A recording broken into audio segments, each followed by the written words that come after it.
রাজনীতিতে বাংলায় মমতা ব্যানার্জি জিন্দাবাদ,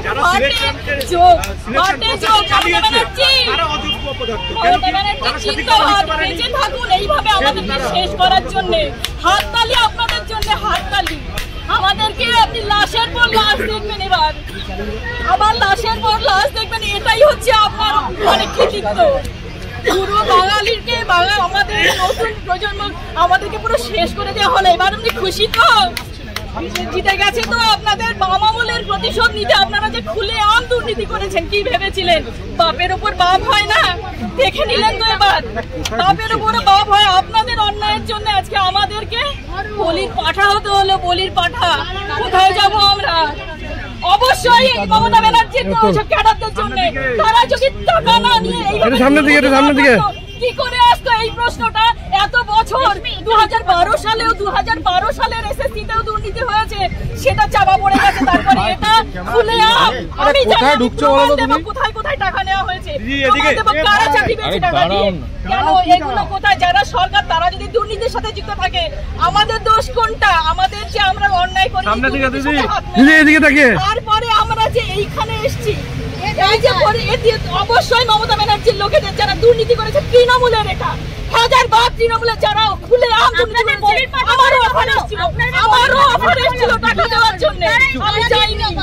তৃণমূলের লোকেরা নাম বলে দিতে পারি, আমি নাম বলবো না এখন। সময় আসবে সব মরণ কামড়। এতদিন কি আমরা সবাই চুপচাপ ছিলাম? এবারে মরণ কামড় দিয়েই তারপর মরবো, মরে তো যাবো। এছাড়া এইভাবে আমরা বাড়িতে তো আর ফিরতে পারবো না। অনেক কষ্ট করে 29 বছর বয়সে এসে আমি চাকরি পেয়েছি। 29 বছর বয়সে এসে 2012 সালে সেই আরএলএসটির পরে এই 19 সালে আবার নিয়োগ হলো। 7টা বছর পর সে সময়ও দুর্নীতি হয়েছিল, এবারও হয়েছে। এত বছর পরে 29 বছর জীবনের শেষ সময় এসে আর আমরা কি দাঁড়াতে পারি? সারা বছর কি সারা জীবন কি মানুষ পড়াশোনা করতে পারে? এখন বলছে রি-এক্সামের কথা। আপনারাই বলুন তো, পারবেন তো মাধ্যমিক পরীক্ষা দিতে? পারবে তো? ওরা যারা কথা বলছে তারা মাধ্যমিক পরীক্ষা আবার বসতে রিঅ্যাপিয়ার করতে পারবে তো? বেতন ফেরত দেওয়ার কথা বলা হয়েছে। আমি জানি না কিসের কথা বলা হয়েছে। পরিশ্রম করেছি এটা বলে নেবো। আরে বেতন ফেরত যারা দুর্নীতি করেছে, আমরা তো দুর্নীতি করিনি, আর বেতন ফেরতের প্রশ্নই ওঠে না। আমরা যা সার্ভিস দিয়েছি আমাদের স্কুলে, আমাদের স্টুডেন্টদের কাছ থেকে খাতাও দেখেছেন, মাধ্যমিক উচ্চ মাধ্যমিকের খাতাও তো আপনারা দেখেছেন। আমার এখনো আনফরচুনেটলি বলুন, ফরচুনেটলি বলুন, আমার কাছে এখনো আসেনি খাতা, আমি এখনো পাইনি। বাট অনেকেই পেয়েছে, আমার সহকর্মী যারা ছিলেন তারা পেয়েছেন। এখন আমরা কি করব? আপনাদের কি মনে হয় আপনাদের এই যে এই জাজমেন্টটা হলো, আমাদের দোষটা কোথায় বলুন তো? এই যে এতদিন আমরা শুনছি যে নিরপরাধীর শাস্তি না হোক, আমাদের কোন দোষে শাস্তি দেওয়া হলো আমাদেরকে? বাছাই করতে পারেনি বলেই আপনাদের এই ফল ভুগতে হচ্ছে। বাছাই করবে কি করে? যে চুরি করলো তাকে যদি বলেন যে আপনি যে জিনিসগুলো চুরি করেছেন ফেরত দিন, আপনি দেবেন? যে চোর তাকেই বলছে বাছা হোক। আজ সে সেগ্রিগেশন হয়েছে হয়নি, তার জন্য সিবিআই দিয়েছে, সিবিআই তার জন্য ডেটা দিয়েছে, মানা হলো না। আমরা কোথায় যাব এখন বলুন তো? আমাদের হয়ে বলার কে আছে? আদালত হাইকোর্টে আমাদের করে দিল, সুপ্রিম কোর্টেও সেম। আমরা তো বুঝতে পারছি যে আমরা যদি দোষ না করে আমরা শাস্তি পেয়ে থাকি, তাহলে এটা ডেফিনেটলি পলিটিক্স ছাড়া আর কিছু না। এত অন্যায় হলো কি?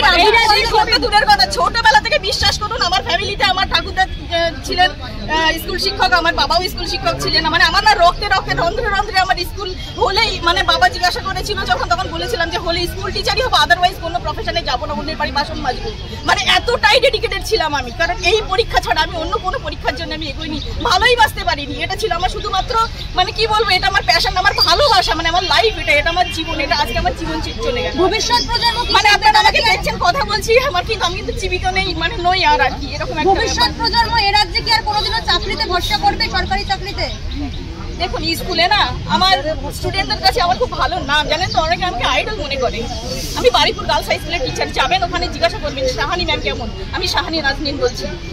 আমি যখন জিজ্ঞাসা করতাম অনেকেই বলতো ম্যাম আপনার মতো হবে, করবে না, বুঝতে ভরে উঠতো। বুঝতে পেরেছেন? এখন কি বলবো বলুন তো? ওদেরকে বলবো যে ভালো করে পড়াশোনা কর বাবা, অন্তত এই রাজ্যে থেকে কি করে বলবো বলুন?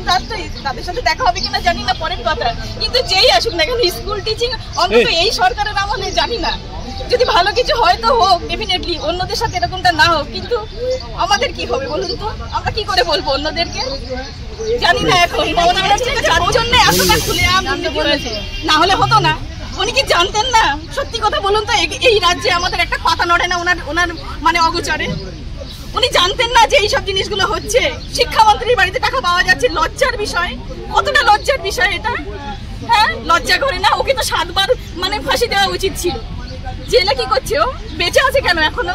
কি শাস্তি হয়েছে? ও জেলটা ওর জন্য উপযুক্ত জায়গা নয়। উনি জানতেন না এই এত এত দুর্নীতি হলো কি করে? উনার প্রশ্রয় ছাড়া কি হয়েছে? তাহলে আমরা কি করবো? বাচ্চাগুলোকে এখন তো জানি না ওদের সামনে কি করে ফেস করবে। বলুন তো, অন্যায় না করে এরকম পরিস্থিতিতে কেমন লাগে? আমি জানি না আপনারা ফিল করতে পারছেন কিনা, বাট আমি জানি না ওদের সামনে গিয়ে কিভাবে দাঁড়াবো। আমি ইভেন বাড়িতেও ফিরতে পারবো না, আমি জানি না কোথায় যাবো। মানে সেই জায়গাটা নেই। বললাম তো, অনেক তো সংগ্রাম করলাম, জীবনের অর্ধেকটা মানে দিয়ে দিয়েছি আমি।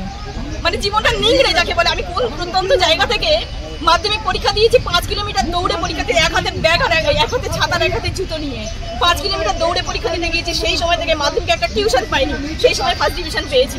ঠিক আছে, গ্রাজুয়েশন